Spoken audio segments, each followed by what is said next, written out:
पे question number 9, let R be a relation from N to N defined by R is equal to A comma B such that A comma B belong to natural number and A is equal to B square are the following true. यहाँ पे कह रहा है कि are जो है वो relation है एन टू एन, यानी नेचुरल नंबर से नेचुरल नंबर से रिलेशन है। और रिलेशन क्या है, ए कॉमा बी इस तरीके से कि ए बी दोनों नेचुरल नंबर को बिलोंग करना चाहिए और ए की जो वैल्यू है, यानी यहाँ की जो वैल्यू है वो बराबर होनी चाहिए बी स्क्वायर की, यानी जो भी इसकी वैल्यू होगी इसका स्क्वायर करना है, फिर जो वैल्यू आती है वो ए की वैल्यू होगी। तो हमको ये जो तीनों स्टेटमेंट दे रखी है ये क्या फॉल्स है या ट्रू है हमको बताना है। Are the following true. तो पहला है ए कॉमा ए बिलोंग कर रहा है रिलेशन को, जिसमें से सारे ए जो है वो बिलोंग करता है नेचुरल नंबर को।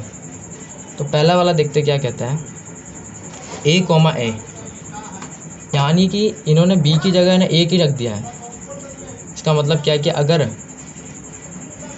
चलिए अगर हम ए को हम ले लेते हैं 2 और बी, अब देखो यहाँ पे बी की जगह इन्होंने ए रख दिया है, ठीक है। हमको ना पहले बी की वैल्यू देखनी पड़ती है। अगर बी की जगह हमने 2 डाल दी, बी की जगह हमने 2 डाल दिया तो फिर ए की वैल्यू क्या हो जाएगी, बी का स्क्वायर, यानी ए की वैल्यू क्या होगी, बी का स्क्वायर, यानी ए की वैल्यू हो जाएगी 4। ए की वैल्यू क्या हो जाएगी 4, बी का स्क्वायर 4 हो जाएगा। तो अब क्या है, ये बी की वैल्यू है तो ये ए के फॉर्म में लिख रखी है। इसका मतलब क्या है कि 4,2, अगर 4,2 लें तो ये बिलोंग कर रहा है रिलेशन को क्या, जिसमें ए बिलोंग करता है क्या, नेचुरल नंबर को। ये बात तो ठीक है कि ये नेचुरल नंबर को बिलोंग करता है, लेकिन ये एक दिक्कत है कि जो बी की जो वैल्यू है, जो देखो यहाँ पे क्या कह रहा है कि ए ना बराबर होना चाहिए बी स्क्वायर के, यानी कि 4 जो है सॉरी ए, यानी कि ए की जो वैल्यू है वो ए, यानी कि 2 जो है वो बराबर होना चाहिए 2 स्क्वायर के।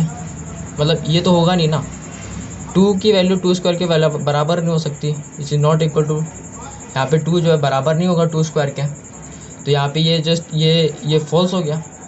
तो यानी ये स्टेटमेंट कैसा हो गया, it is a false statement,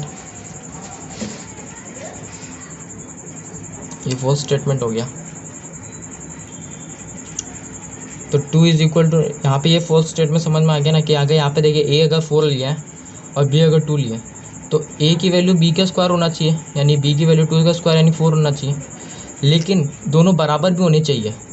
ये तो ठीक है कि कंडीशन होना चाहिए नेचुरल नंबर, यहाँ तक तो कंडीशन फुलफिल होगी, लेकिन एक कंडीशन फुलफिल नहीं कर पाया कि ये ना ये A is equal to B square होना चाहिए, ये हो नहीं पाया, तो ये मेरा फॉल्स स्टेटमेंट हो गया, ठीक है। इसका दूसरा नंबर देख लेते हैं। दूसरा नंबर कह रहा है कि अगर ए कॉमा बी बिलोंग करता है रिलेशन को, तो इसका ये मतलब है कि बी कॉमा सी भी बिलोंग करता है रिलेशन को। इसका मतलब क्या देख लेते हैं कि अगर बी की, पहले अपन बी की वैल्यू डालते हैं क्या हो सकती है। जैसे बी की वैल्यू अपन रखते हैं 2, तो ए की वैल्यू क्या आनी चाहिए, बी का स्क्वायर यानी 4,2। अगर ये बिलोंग करता है रिलेशन को तो यहाँ पे बी कॉमा ए भी बिलोंग करेगा रिलेशन को। इसका मतलब क्या है कि इसका उल्टा करने पे, यानी कि 2,4 भी बिलोंग करेगा क्या रिलेशन को। देखते हैं, यहाँ पे बी की वैल्यू है 4, बी की वैल्यू है 4 और ए की वैल्यू है 2। अब ए की वैल्यू है ना बी का स्क्वायर होना चाहिए, ए की वैल्यू है जो कि बी का स्क्वायर होना चाहिए। ए की वैल्यू क्या है, ए की वैल्यू है 2। ये क्या 4 के स्क्वायर के बराबर है क्या, नहीं, ये 4 स्क्वायर के बराबर नहीं है। इसका मतलब ये बात गलत कह रहा है, therefore it is a false statement. ये स्टेटमेंट मेरा फॉल्स हो गया, ठीक है। अब थर्ड वाला देख लेते हैं। क्वेश्चन है ए कॉमा बी अगर बिलोंग करता है रिलेशन को और बी कॉमा सी भी बिलोंग करता है रिलेशन को, इसका मतलब क्या है कि ए कॉमा सी भी बिलोंग करेगा क्या रिलेशन को। अब यहाँ पे देखने वाली बात है, यहाँ पे ये वाला क्वेश्चन बड़ा इम्पॉर्टेंट है। अगर ए कॉमा बी भी बिलोंग कर रहा है रिलेशन को और बी कॉमा सी भी बिलोंग कर रहा है रिलेशन को, इसका मतलब आप कह रहे हैं कि ए कॉमा सी भी बिलोंग करना चाहिए रिलेशन को। यहाँ पे देखा जाए तो यहाँ पे बी दोनों कॉमन है, यानी हमको बी की वैसी वैल्यू, अगर जैसे इसको ट्रू करना है या फॉल्स प्रूव करना है, जो भी करना है, तो हमको बी की ऐसी वैल्यू रखनी पड़ेगी जिसका स्क्वायर भी पॉसिबल हो और उसका रूट भी हो। अब ऐसी नंबर देखें, अगर 4 रखें तो 4 का स्क्वायर भी पॉसिबल है, क्योंकि ए की वैल्यू क्या होगी, बी का स्क्वायर होगा, और बी यहाँ पे सी की वैल्यू क्या होगी, इसका रूट हो जाएगा। बी की वैल्यू अगर 4 रखते हैं तो इसका स्क्वायर 16 भी हो जाएगा, इसका रूट 2 भी हो जाएगा। तो अगर बी की वैल्यू अगर 4 रखेंगे तो बी की वैल्यू 4 रखी हमने, तो ए की वैल्यू क्या रखेंगे, ए की वैल्यू बी का स्क्वायर होगा यानी कि 16, और सी की वैल्यू क्या हो जाएगी 4 का रूट यानी 2। तो अब इसके अंदर इसको डाल के देखते हैं कि ए की वैल्यू 16 है बाय 4, ठीक है,